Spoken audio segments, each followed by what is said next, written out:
just confirmed at Manchester United, and it's left fans stunned. A major transfer that could have changed the face of our attacking line has collapsed, and for a reason that no one saw coming. It's the kind of twist that leaves even the most seasoned supporters scratching their heads. While United have been moving fast and smart in the market, one specific deal broke down due to a surprisingly bizarre reason. There were meetings, agreements, even dinners, yet it all fell apart in the end. What happened? Who backed out? And why? You're about to find out everything behind this transfer shock. But before we dive in, make sure you subscribe to the channel for daily updates that no true Red Devil would want to miss.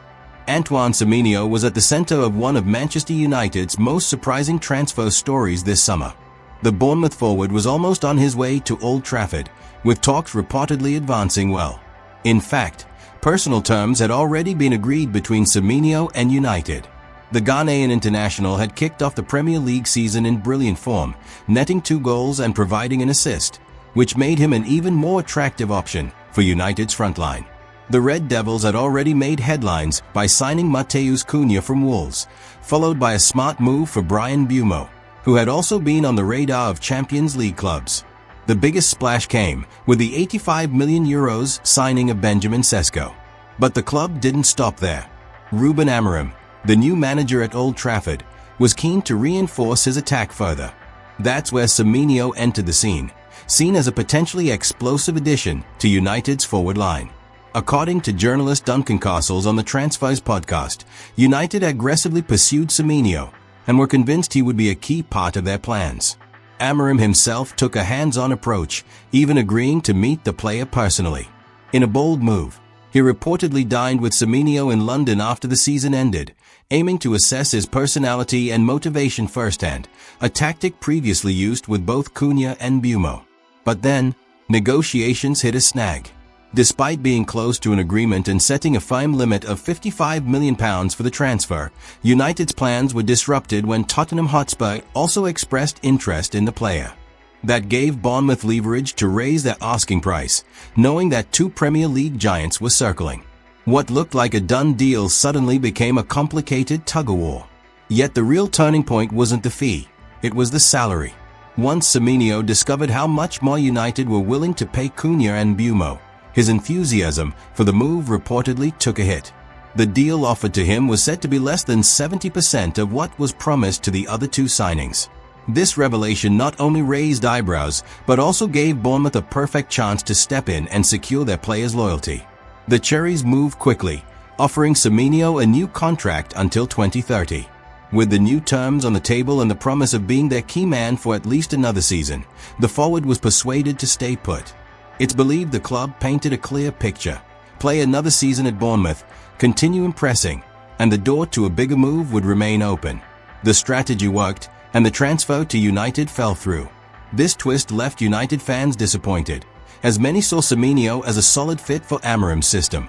His pace, decision-making, and aggressive forward play could have added another dimension to the attack.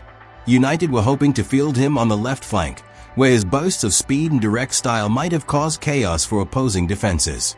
But now, that left side spot remains open, at least for now. Currently, Patrick Dorgu occupies that position under Amorim. The young Danish player brings athleticism and energy, but insiders suggest he still lacks the sharpness and determination needed to fully exploit the spaces given. Semenyo, by contrast, was seen as someone who could hit the ground running and provide instant impact, something United might still be missing.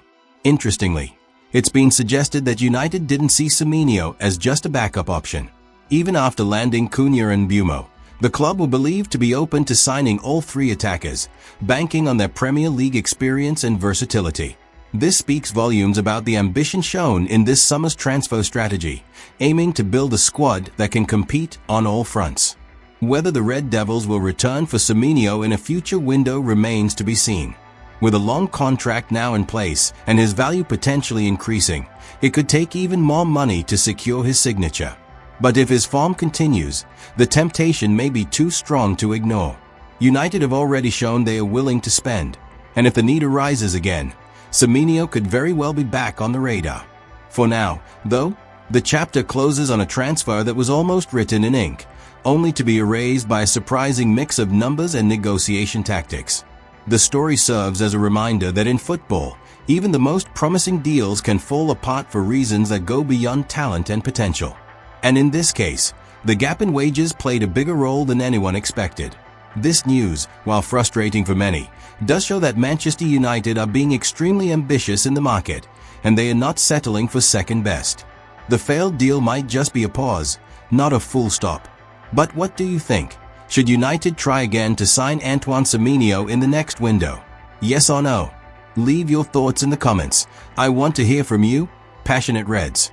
And don't forget to hit the like button if you believe our club should never stop aiming high. Wait. Before you go, check out this explosive Manchester United video. You won't believe who might be next on Amorim's transfer list.